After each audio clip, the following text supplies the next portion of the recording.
الحمد للہ رب العالمین والصلاة والسلام علی خاتم النبیین اما بعد فاعوذ باللہ من الشیطان الرجیم بسم اللہ الرحمن الرحیم صراط الذین انعمت علیہم غیر المغضوب علیہم ولا الضالین۔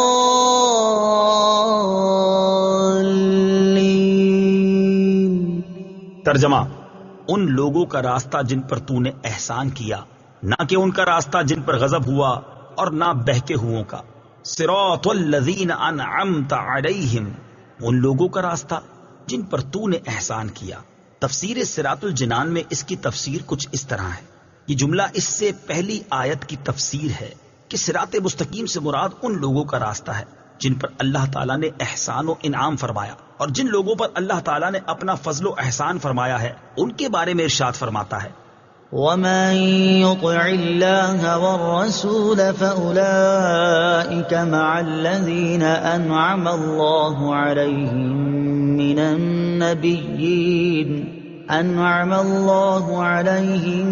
مِّنَ النَّبِيِّينَ وَالصِّدِّيقِينَ وَالشُّهَدَاءِ وَالصَّالِحِينَ وَحَسُنَ أُولَئِكَ رَفِيقًا۔ ترجمہ: اور جو اللہ اور رسول کی اطاعت کرے تو وہ ان لوگوں کے ساتھ ہوں گے جن پر اللہ نے فضل کیا، یعنی انبیاء اور صدیقین اور شہداء اور صالحین، اور یہ کتنے اچھے ساتھی ہیں۔ آیت صراط الذین انعمت علیہم سے معلوم ہونے والے مسائل۔ اس آیت سے دو باتیں معلوم ہوئی۔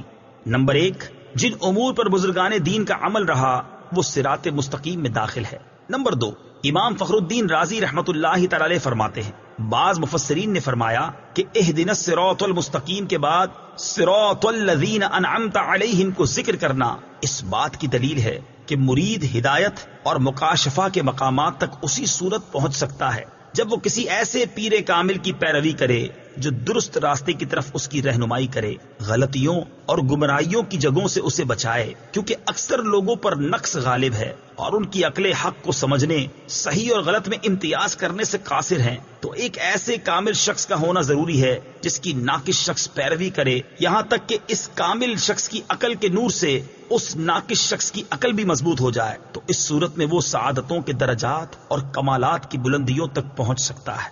غیر المغضوب علیہم ولا الضالین، نہ کہ ان کا راستہ جن پر غضب ہوا اور نہ بہکے ہوئوں کا۔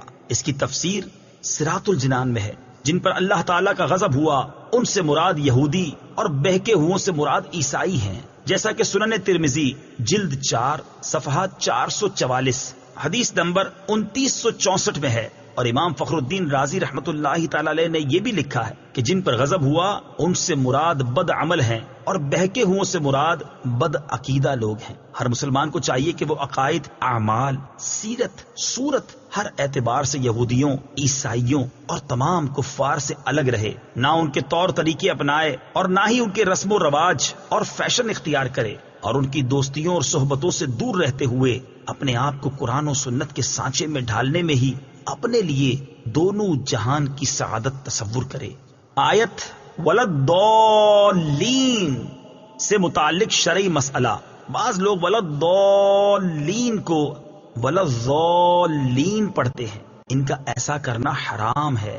اعلیٰ حضرت امام احمد رضا خان علیہ الرحمت الرحمان فرماتے ہیں، ضاد، ظا، ذال، زا سب حروف متباینہ متغائرہ، یعنی ایک دوسرے سے جدا جدا حروف ہیں، ان میں سے کسی کو دوسرے سے تلاوت قرآن میں قصدن بدلنا، اس کی جگہ اسے پڑھنا، نماز میں ہو خواہ بیرون نماز، حرام قطعی و گناہ عظیم، افتراء علی اللہ و تحریف کتاب کریم ہے۔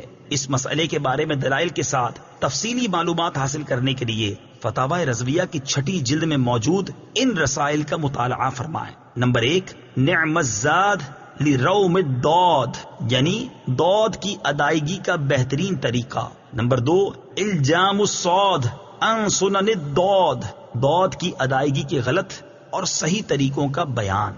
آمین، اس کا ایک معنی ہے اے اللہ عز و جل تو قبول فرما، دوسرا معنی ہے اے اللہ عز و جل تو ایسا ہی فرما۔ آمین سے متعلق شرعی مسائل۔ نمبر 1، یہ قرآن مجید کا کلمہ نہیں ہے۔